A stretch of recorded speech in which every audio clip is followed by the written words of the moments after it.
peoples of the worldwide federated internet. What's good?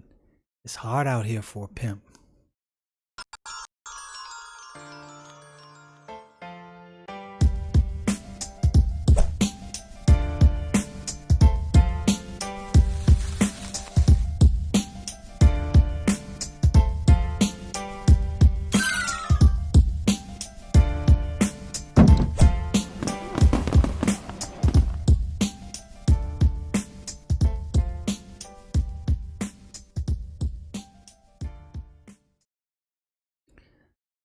There's a lot of people that have a lot of theories about what's going on in the world right now.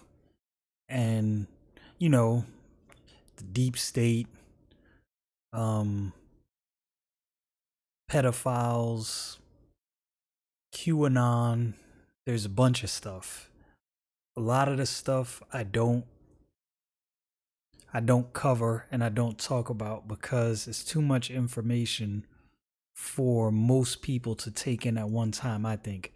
Now, I pay attention to a lot of this stuff, and the reason I do is, as I always say, I'm an information junkie. But something that I thought about the other day is I wonder if this is just my ramblings and my wonderings. None of this is necessarily things that I can prove. And I always try to make that clear when I'm just talking random things that I think about, because I think sometimes people talk about things and it may be that it's things that they can't necessarily prove, and they sell it as something they can prove, and then people get all bent out of shape and worried about, oh, is this gonna happen or is that gonna happen?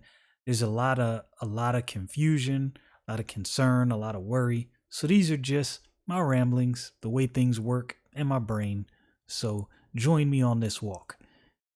I wonder sometimes if the media is running defense for some nefarious group. I'm not pointing to any particular group of people. I'm not pointing to a particular person. And the only reason I say that is when you look at the important stories going on versus what the media covers, it will leave you scratching your head. I'll just bring up one or two, maybe. So you have these papers that come out, these documents, and they have some prominent people that were frequent to semi-frequent visitors to Epstein's Island. Epstein's Island was widely referred to as Pedophile Island. I have no first-hand knowledge of what went on there, but there's a lot of young women who have testified of some egregious things that have went on that island. So I can only go on the testimony that I've both read and heard of from these young ladies. And they testify to some egregious things. And there's many prominent people that have been linked to this pedophile island, as it's called, but you don't really hear much of anything about that in the media. That's strange to me. You would think, like, in a normal world, that is a gigantic story, especially with some of the names that are linked to Epstein and this island. Pretty crazy. Another story that doesn't get really any coverage by the media, and I don't understand why this wouldn't get more coverage. So I don't know how many of you know about the Uyghur Muslims in China. I cannot tell you that I understand all the dynamics of what's going on in I'm trying to remember the province of China where they are primarily. It's like northwestern China, and the province eludes me now. I know it and I just can't think of it. But the Uyghur Muslims are being sent to what the Chinese government is calling re-education camps. Now that is very, very alarming. And from everything I've read and all the reports I've listened to, they're being taken by trainloads into these quote unquote re-education camps. Who knows what they're doing to these people? That's pretty crazy. You would think that the news media would be up in arms about that, but nah, not a peep, nothing. I've seen a story here and there, a blip in the news, and nothing. And the funny thing is, they talked about these fictitious concentration camps at the southern border, which that whole story was nonsense on its face. But what amounts to literal concentration camps where they are wrapping up Uyghur Muslims by the trainloads and sending them to these places, nothing in the media. Crickets. Stories like that, like things like that, the Epstein story and that story. I'm not saying those are connected. I'm just saying it's odd that you would think these would be stories that would be front and center, heavily talked about, circulated in the news 24/7, but nothing. Nothing, not a peep. Here's another thing I find odd. I've found this strange for a long time. There have been pedophiles being wrapped up all over the country and globally, um, like a lot. The past 2.5 years doesn't get much coverage at all. You don't really hear many people in the media saying anything about it. In my opinion, if I'm in the media and these large pedophile rings are being wrapped up time after time, I am definitely covering this story because that is a big deal. I would be looking into it. How far does this go? How deep does it go? Who else is involved?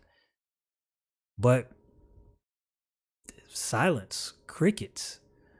So that is what leads to my line of questioning, because my brain moves fast. When I see things, my brain starts moving and I have all kind of questions. I if a person were to be able to get inside my brain, they would see several things. They would see comic books being played out in my head in movie form. They would see a bunch of Bible verses rattling around in my head and me thinking through a bunch of issues and trying to figure out, well, what does the Bible actually say about this versus what I'm told? And they would just see a bunch of random questions, because when I see things, I start asking myself as many questions as possible. Questions lead to answers. Sometimes questions lead to more questions, which lead you to an answer. When you learn how to ask questions, you learn how to ask the right questions to get to the right answers. So, with that being said, I think about the media and I think to myself, why don't they cover these seemingly gigantic stories? Like, these are not small occurrences, these are huge occurrences. I don't know. I don't know why they don't cover these stories. I don't have an answer, but I do have questions about potential answers. Hey, look, like I said, this is just some things that I've been thinking about. Are they running defense for somebody?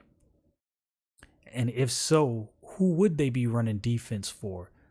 You know, and again, this is not peddling any conspiracy theory. I'm just asking what I believe are legitimate questions. The president made what appears to me to be a ominous statement. Um he said he was I can't remember where exactly he was speaking. It was like yesterday or the day before yesterday, and he was talking about big pharma, and he was making a reference to lowering drug prices.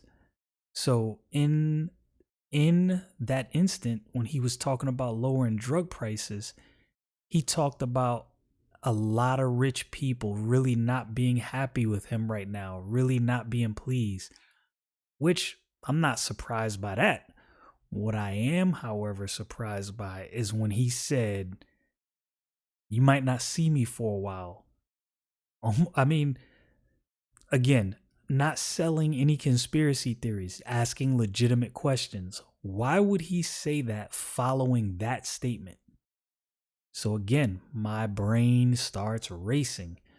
And I thought to myself, if you do any studying, any research, and any looking into Trump at all, legitimately, like if you really wanted to know some things about him, you would know that pretty much the majority of his life, yes, he's been um well off, I think pretty much for his whole life. And he's now a billionaire, of course. We know that. He was a billionaire before becoming president. But he's always been somewhat of an outsider. Even amongst the billionaire boys club, he's been somewhat of an outsider. He's definitely an outsider in politics. I mean, we know that for sure. And we also know that many of these politicians have billionaire and very, very lofty financial interests and backing behind them. And so when I heard his comment, I was like, why would the president of the United States off the cuff say, "You might not see me for a while"? I don't see anybody in the media asking any question about why he would say that. Now, I do see citizen journalists, normal people, the regular people who I believe is the new media. I think, side note, has there ever been a time where the media has been as irrelevant as it is now? The media is highly irrelevant and ineffective. They have no idea how to communicate with regular people. I probably get more real interaction with people, and I am not necessarily a news guy. I pay attention to the news as closely as I possibly can. I read a lot of stories, watch a lot of videos, a lot of news clips, follow a lot of news channels, both left wing, right wing, center, many as I can. And I think I probably get more actual real interaction, person to person interaction, than some of these big media conglomerates. Because I think that they have, in essence, they've lost their way. They no longer communicate legitimate stories and legitimate news to the people.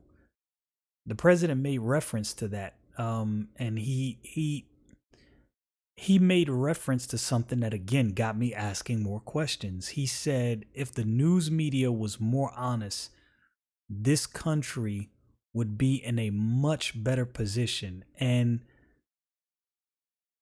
to a person that's just looking at that or listening to that statement from a general standpoint, you wouldn't think twice of it. You think, what could he possibly be talking about? Like, what does that mean? And I don't know. But when he said that, one of the things I thought about was Operation Mockingbird. That's, if you don't know much about that, I would definitely go look it up. I did a video a few months ago talking about that. I won't really go into that right now because that'd be a whole nother video for a whole nother time. I might go over that again, but it made me think about that. And I thought, again, I am not selling you a conspiracy theory. I'm just telling you how my brain works when I start asking myself questions. So I thought to myself, is the president trying to say something to us without saying it directly? I don't know. I'm not saying he is. Like I said, I'm not trying to sell you anything. I'm telling you the questions that I ask to myself. But the news media, what's going on with them? Are they running defense for someone else? Are they running defense for some unknown entity in the background? Are they running defense for another country who would have interests outside of the interests of the United States? I don't know. I don't know. I don't know at all. I know paying attention, even if you're paying attention loosely to what's going on around the world and what's going on in the United States, especially, you have to ask yourself at some point, if everybody collectively all quote unquote hate one person, why do they all hate this one person? Now, it could be that they have legitimate reasons, and I'm not saying they don't. All of Hollywood, all of the politicians, not all, there's some who support the president, but let's think about it realistically. So before he became president, pretty much I would say the whole Republican establishment hated his guts. All of the Democrats definitely hated his guts.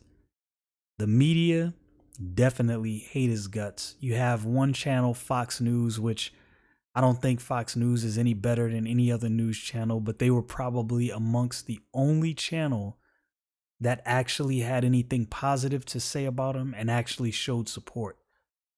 Other than that, the only people really showing support for the president are normal people, citizen journalists. That kind of, these thoughts kind of got my brain turning. What's really going on? And is there something else going on behind the scenes that we don't see? I don't know, but I definitely got questions. Y'all know what it is. Stay frosty, people.